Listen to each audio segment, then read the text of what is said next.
Assalamualaikum warahmatullahi wabarakatuh. Rio Riasport kembali menyapa Anda. Oke, kita masuk ke segmen fakta di balik laga di pertandingan terakhir ya. Baru terakhir di pekan terakhir ini di Liga 1 2023-2024. Karena ya Championship Series kabarnya sih nggak akan digelar dulu kalau timnas U23 belum pulang ke Indonesia. Sementara timnas Indonesia masih akan melakoni perebutan tempat ketiga. Jadi ya laga ini benar-benar mungkin pekan ini jadi pekan terakhir di Liga 1 ya. Nah, seperti biasa kita akan coba mengulik dan membedah ada kontroversi apa sih di laga kali ini. Yang pasti ada ya kontroversi di laga ini. Karena kita tahu lah, mungkin kami pun nggak perlu menyebutkan akan ada kontroversi apa. Karena ya liga kita emang liga full kontroversi, makanya wajar. Kalau ada yang bilang kemarin timnas kita dicurangi oleh wasit itu karena emang katanya, katanya karena federasinya sendiri dan LIB-nya sendiri mencurangi atau menzolimi para klub dan juga para pemain ya, gitulah kata mereka ya. Nah, tapi ya udahlah.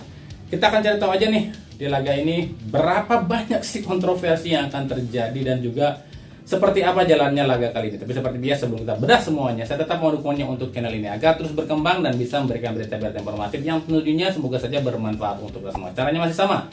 Cukup dengan klik subscribe, aktifkan juga notifikasi loncengnya, like, share, dan juga komen. Dan inilah beberapa hal yang terjadi di laga antara PSS Sleman kontra Persib Bandung.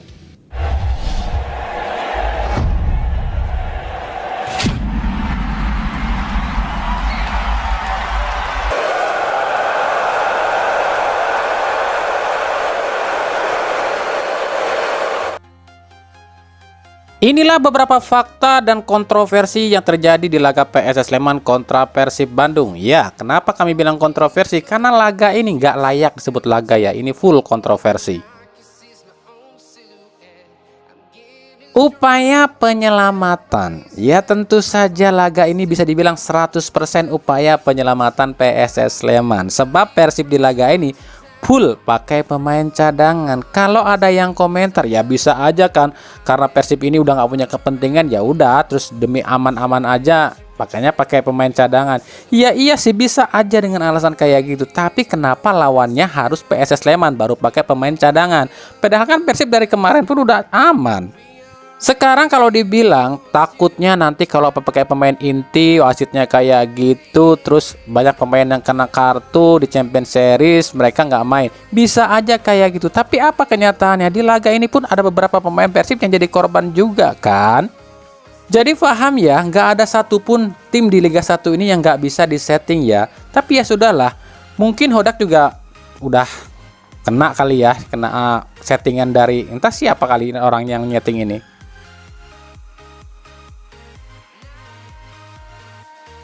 Beckham Putra, coba lihat ini. Ini kan 2 kali nih Beckham dilanggar nih. Tapi kok yo nggak dianggap pelanggaran sih sama wasit Super PA ini? Lucu ya, lucu banget Liga Wakanda. Ketahuan banget settingannya. Dan lebih lucunya lagi, ini gara-gara Boyan Hodak coba-coba Beckham absen loh di Liga Champions Series karena kena kartu kuning di sini. Ini kartu kuning keempat ya, Beckham absen nanti di laga lawan Bali United. Kalau pemutihan tuh nggak ada ya di Champions Series. Mamam tuh.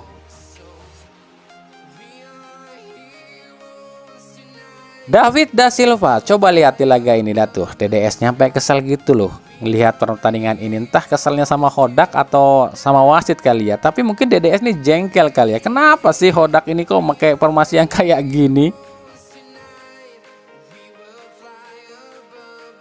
Kartu merah Djihad Ayyub, bagi kami nggak aneh kartu merah Djihad Ayyub. Dan ini menurut kami telat ngasih kartu merahnya. Sebab dari babak pertama Djihad ini udah full kasar banget. Tapi ya karena dilindungin sama wasit Super PA ya.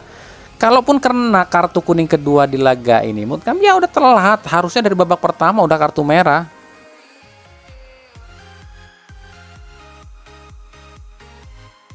Kartu kuning Ezra Walian di menit ke-56 pun ini kemungkinan akan absen nih di Champions Series karena dapatkan kartu kuning keempat. Artinya apa? Hodak blunder lagi kan ya. Emang sih Ezra nggak terlalu penting-penting amat juga, tapi kan sama aja kerugian dong kalau nggak ada pemutihan kartu di Champions Series.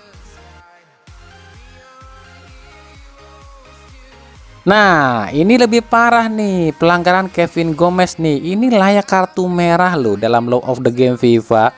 Tapi ya lihatlah, wasit ini tuh kayaknya emang apa ya? Kalian bisa nilai sendiri lah.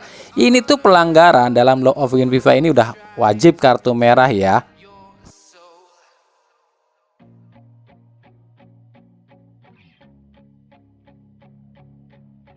Lalu juga yang ini nih, dari Wahyudi Hamisi ke Edo Febriansa. Ini kan Edo lagi counter attack nih, terus dijegal sama Wahyudi Hamisi, nggak dikasih kartu loh, bahkan nggak disebut pelanggaran loh. Ini dapat ilmu dari mana ini wasit? Ya takutlah wasit. Kenapa takut wasit? Diplototin tuh sama Gusti Randa di tribun penonton. Makanya awas lu kalau lu nggak menangin gua, lu abis deh lu. Makanya nih wasit, aduh nggak tahu deh bisa ngomong apa lagi nih wasit. Penalti aja kriak, nggak usah sorak-sorak, nggak usah selebrasi begitu gembiranya. Ini udah ketahuan kok. Ya masa kayak gitu penalti sih, kena juga enggak tuh Zalnando, kan lucu abis. Lu sorak-sorak seolah-olah mana? Iya betul, dengan penalti ini lu lolos gitu kan. Tapi lu lupa ini udah disetting, dan kita sama sekali yang nonton tuh nggak antusias, lu nggak seneng lu lihat beginian itu. Apa ya, lu menang tapi dengan cara yang seperti ini ya emang sih dalam dunia sepak bola semua hal dihalalkan, tapi ya nggak usah terlalu euforia juga. Tapi paling tidak di sini Hodak bisa tahu nih, Teja emang kebobolan dari titik putih, tapi Teja bisa menebak loh kemana arah bola, nggak terlalu ketipu banget kayak Kevin.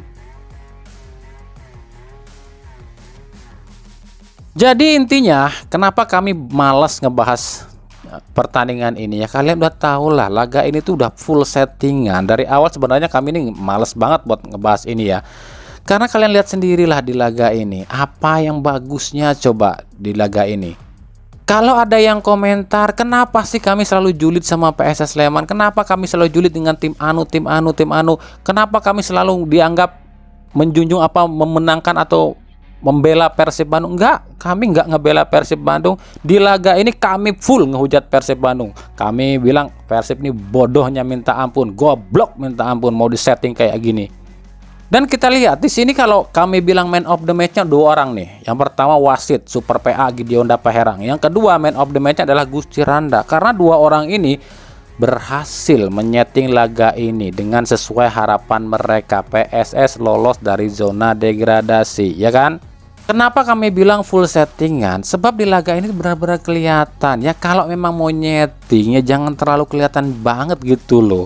Karena kenapa kelihatan banget? Coba lihat kalian di sini. Tiap pemain PSS Sleman melakukan pelanggaran itu jarang banget ditiup peluit. Tetapi ketika pemain Persib melakukan pelanggaran langsung ditiup peluit. Ini kan kelihatan banget loh.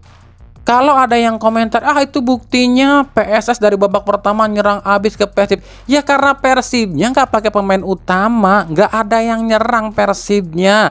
Coba kalau Persib pakai pemain intinya dan nyerang terus, ya PSS pun nggak bisa nyerang. Ya karena Persibnya nggak nyerang, ya wajar dong kalau PSS yang nyerang. Itu dong yang harus dilihat. Sementara bagi Persib, terlepas ini disetting atau enggak, terlepas apakah ini memang rencana Hodak agar di Champions Series ini pemain Persib nggak banyak yang absen, dan mungkin Hodak ini ingin mencoba para pemain cadangan, tapi ini sebuah kerugian dan kebodohan menurut kami. Kenapa demikian? Di laga ini, ya di Champions Series kan kalau nggak ada pemutihan kartu, toh tetap dua orang jadi korban kan, Beckham dan Ezra. Dan kalau kalian tahu, kalau lihat ya, ini kalau mungkin misalnya si Hodak ini ingin mencoba pemain cadangan, di sini kelihatan banget ya. Kalau Persib bermimpi ingin main di AFC, kami pikir Persib masih jauh dari angan-angan, masih jauh dari harapan. Kenapa demikian? Sebab pemain inti dan pemain cadangan jomplangnya minta ampun. Di sini kalau kami bilang Hodak ini ingin mencoba para pemain cadangan, seberapa hebat sih pemain cadangan, mampu nggak sih selevel dengan pemain inti? Harusnya Hodak udah bisa lihat, dan harusnya Hodak ngerubah total pemain cadangannya untuk nanti di AFC ya. Sebab kelihatan banget jauh banget kualitasnya antara pemain inti dengan pemain cadangan Persib. Makanya kemarin saat pertandingan lawan Borneo FC ada yang nulis kenapa Abdul Aziz nggak pernah dimainkan. Sekarang kalian lihat sendiri kan, emang kualitasnya nggak sanggup, nggak cukup buat bersaing dengan Dado ataupun Klok ya sebagai pemain inti, paham ya?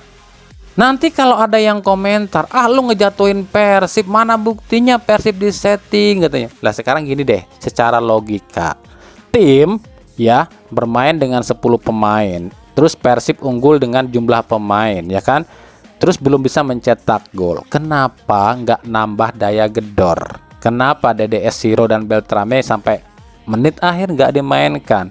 Kalau alasannya demi mencegah cedera dan takutnya terkena kartu dan absen di Champions Series, oke lah.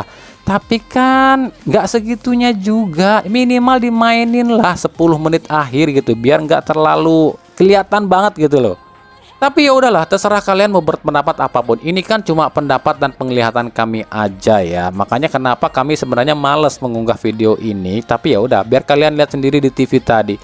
Kami sebenarnya udah bikin video ini dari tadi jam setelah ini kelar ya, jam 5 sore. Cuman agak bingung juga nih diupload apa enggak gitu kan, karena ini laga yang benar-benar full settingan.